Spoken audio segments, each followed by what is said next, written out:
So this is the part 5 of this .NET MAUI app that we have started in the part 1, and this will, here I will take up how to bind data to the UI and navigate the pages.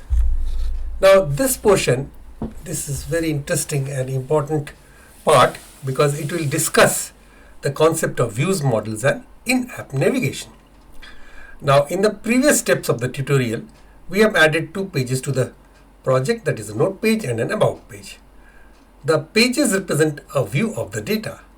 So the note page is a view that displays note data and the about page is a view that displays about app information data. About is nothing but the app application information. Now both of these views have a model of that data hard coded. So we have not created any model for the note page or the about page. Neither we have created any model. So which we are going to do in this lecture, in this part 5. So we have just data hard coded and are embedded in them, and we'll need to separate the data model from the view. But why? What is the benefit of separating the model from the data, from the view? So as you may be aware, some of you who are already developing MVC projects and .NET MAUI, it allows us to design the view to represent and interact with any portion of the model without worrying about the actual code that implements the model. And this is accomplished using data binding, something that will be presented later in the tutorial. But for now, let's restructure the project. So let's flip over to Visual Studio.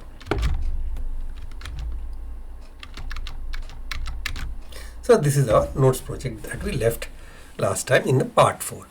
Now first thing, we will actually not require the main page anymore. So we'll be deleting the main page.xaml file. So where is the main page? Main page was here. So we'll be removing it or deleting it. Okay, so main page is deleted. Now we'll add 2 new folders, models and views, to the notes project.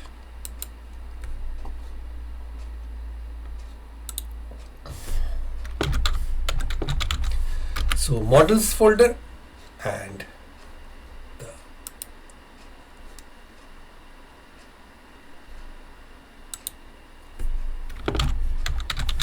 views folder.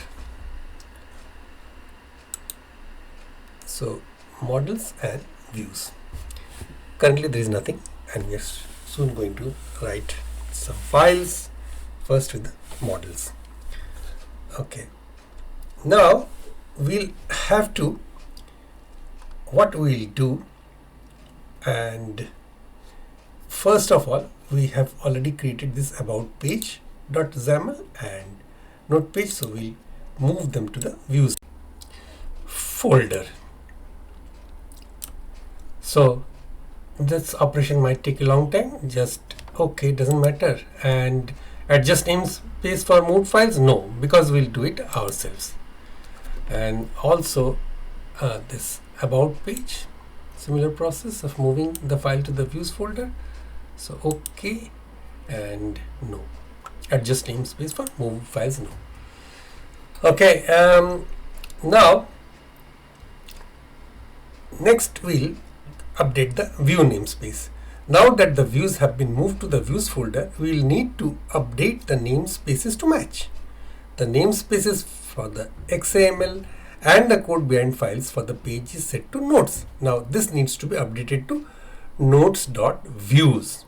Okay, because within the notes project, I've got this views folder in which these about page and the note page are residing now. This is the new location. So now I have got this note page.xaml.cs. So I have got this namespace. Now I'll need to change it to notes.views.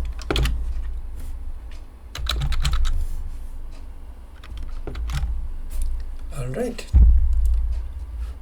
And initialize component is no more there because it is not existing, and the text editor is also not existing. So we'll have to bring the .NET namespaces to the XAML. That will happen now. Now we'll open the notepage.xaml, and here the old space is referenced through x:class equals notes.notepage. Okay. Now this defines which class type is the code behind for the XAML. So this entry isn't just the namespace, but the namespace with the type. Now change the x:class from notes.notepage to notes.views.notepage.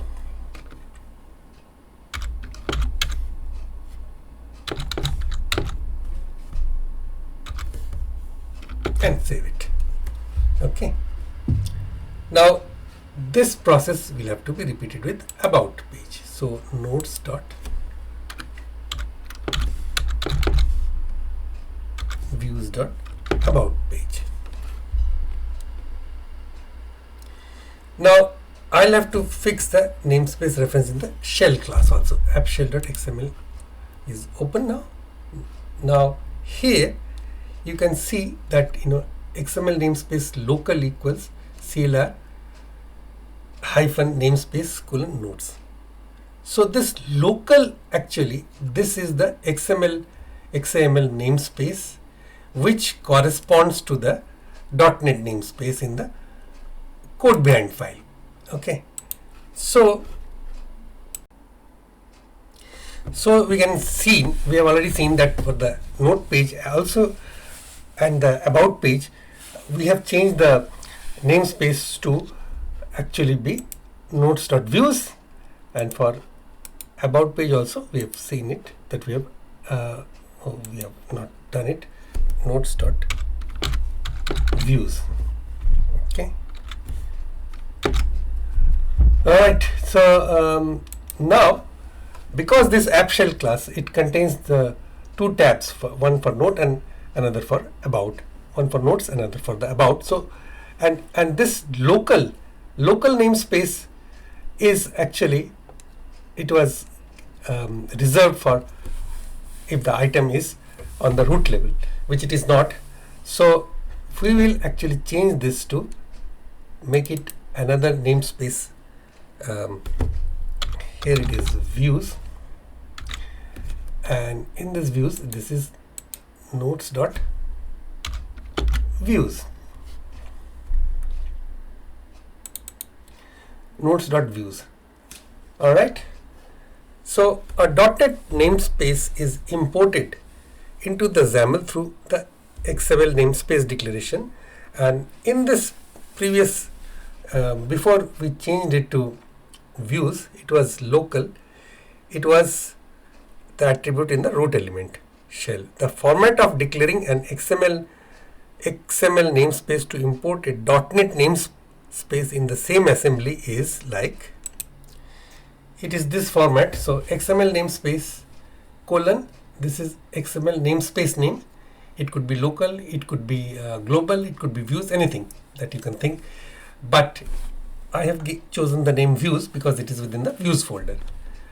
So CLR dash or hyphen namespace and then colon .NET namespace. So .NET namespace was notes.views. So this is notes.views. So in the light of this, now we have changed it to CLR namespace colon notes.views. Now if I open it again, I just reduce the size, put it side by side, it makes sense, right? XML namespace name, that is now views, equals within quotes CLR hyphen namespace colon within within curly braces .NET namespace, which is notes.views. All right, and so we have already done it. Now let's run the application. It should run without any compile error. So there is another change because it will end up in a compile error, that is views, because this is no more local. I've made it XML namespace views. Okay, so this will also need to be changed to views. Then save it and then run this. So you can see that the application is running correctly without any failings, any compile error. You can save, and you can delete, you can write another message, blah blah blah blah, save it, close the application, rerun. So everything is the same. Okay, so it runs without any error.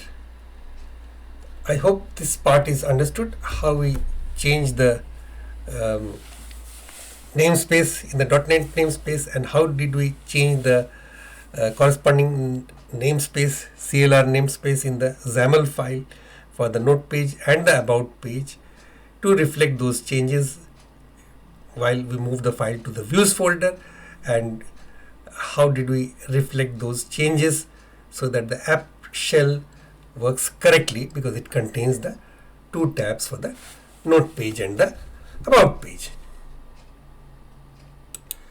Now we will define the model, because currently the model is the data that is embedded in the note and about views.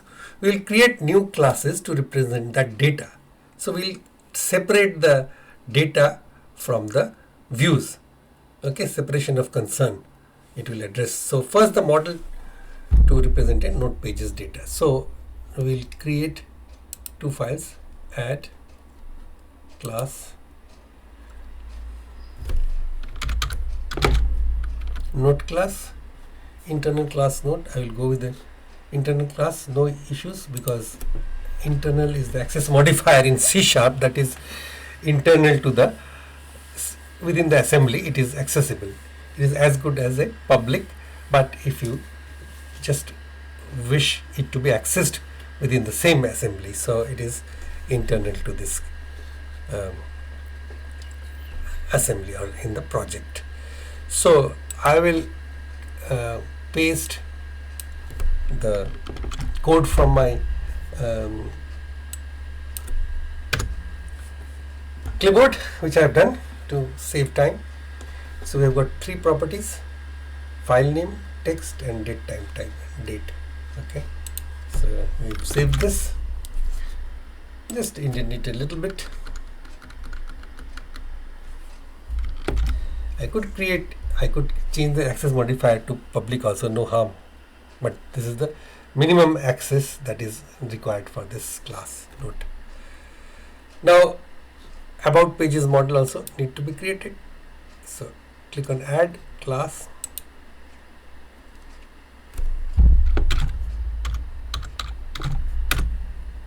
internal class about, and in this case I will just write it from my clipboard. So it has got a few properties, to 4 properties, and this title, and this version, and more info URL, and then the message. All right, and then you can save this, and then we'll update the about page. So we'll change the about page's current contents to this content, which I will explain now. So again, the content page is the root element.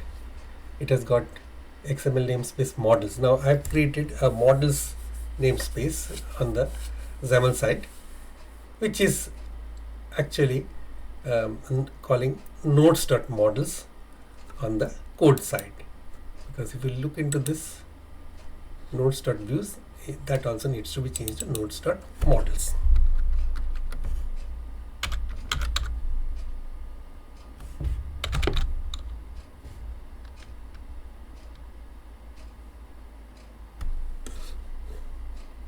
Sorry, nodes.views is all right. Now look at some of the lines that has been changed. Now this line, XML namespace colon models equals CLR namespace colon nodes.models. Now this line, particular line, this maps nodes.models.net namespace to the models XML namespace.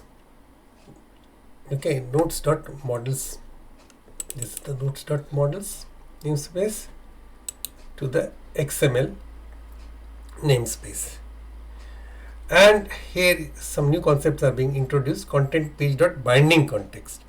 Now this binding context property of the content page is set to an instance of nodes.models.about class. So this is nodes.models and then about class using the XML namespace and the object of models about, using the XML namespace and the object of models about. Now this was set, or this is rather being set using the property element syntax, which is a new thing instead of an XML attribute. So until now, properties have been set using an XML attribute, which works great for simple values such as label.font_size property. But if the property value is more complex, you must use property element syntax to create the object. Now for example, let's consider creating a label. Okay, so now here we are setting the font size with the font size attribute, but the same font size property can also be set using the property element syntax like this. This is called the property element syntax. This is the binding. This is binding it as the runtime. So the binding syntax is processed at runtime. So this binding syntax is processed at runtime. Like here, binding title, binding version, binding message. It is set at runtime, allowing the value returned from the binding to be dynamic. Now the path portion. Okay, so the path portion. The path portion of the binding path is the property path to bind to. This is the path. This is binding. This is the path. This is binding. This is the path. So binding path is title. Binding path is version. This is actually the path is nothing but the property. Okay, property path to bind to. This property comes from the current control's binding context. Okay. Binding context is what? Models about. With the label control, binding context is unset. Binding context is unset with the label control. Unset is the opposite of set. Context is inherited from the parent when it's unset by the control, which in this case the parent object setting context is the root object, that is the content page. The object in the binding context is an instance of the about model. Okay, the binding path of one of the labels binds the label.text property. One of the labels binding the binding path of one of the labels binds that label.text property to the about.title property. This is the title property. Labels text property is binding to the about's title property. Similarly, this label's text property is bound to the about model's version property. So title, version and message. So all these are about. Title, version and message are all the properties of this about model. Alright. Now the final change to the about page is updating the button click that opens the web page. Now the URL was hard coded in the code behind, but the URL should come from the model that is in the binding context property. So in this about page.xaml.cs, so we have written learn more _ clicked await launcher.default.openasync. So this code needs to change actually. So I'll delete this code,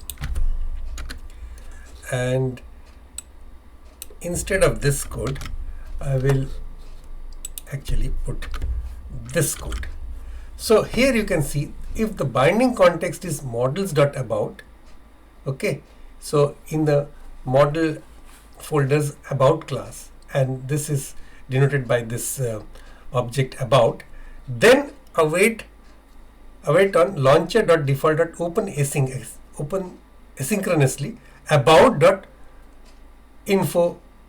more info URL, because this will actually look into the about classes, all the properties like message, more info URL, title and version. All right.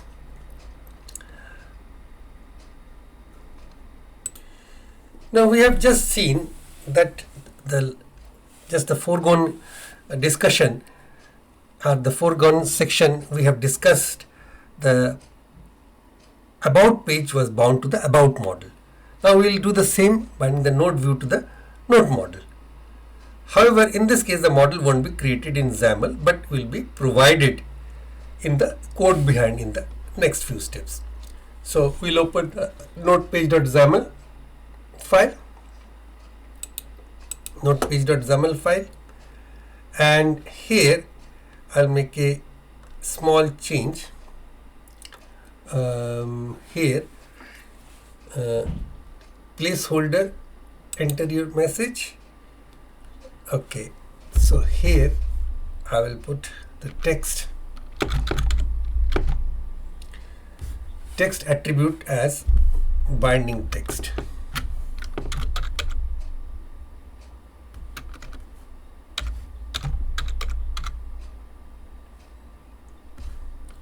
Binding with the gap text, binding it with text.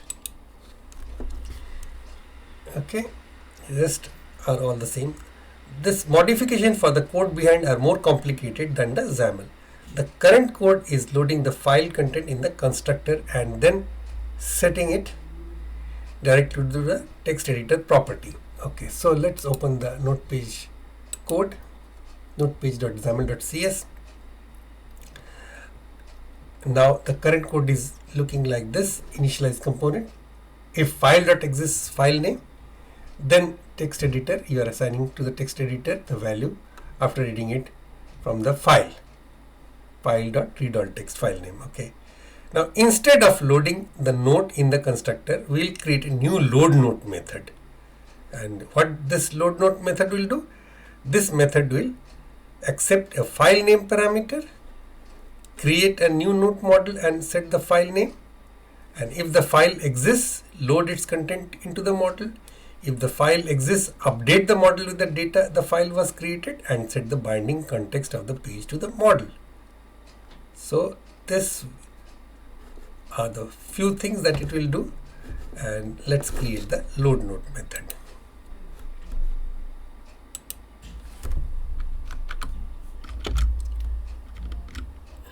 So save it. So it accepts the file name parameter. Okay. And create a new node model. First it is creating a new node model, accept a file name parameter, is accepting the file name parameter, creating a new node model, and if the file exists, then load its content into the model, node model.date in these two lines, node model.text. Okay, and set the binding context to the binding context of the page to the model. Now finally we'll update the class constructor to call the load node method, which we have written over here. So I will get rid of this part, instead replace with this part. So I have actually assigned a string variable app data path, and I take it from the file systems app data directory, and I have created a random file name which gets it from path dot get random file name dot nodes dot text. So this will get a random file name, it will get, and I'll call this load node and pass this by combining by calling the combine method of the path dot combine app data path and random file name, because I can, it's a string path1 colon string path2, so both can be passed as a string. Both of the strings app data path and random file name will give it a full path. Okay, here it is accepting this file name. So that's the end of this. So here the project will do exactly the same if I run it, because we have just restructured the project, we have not done anything new.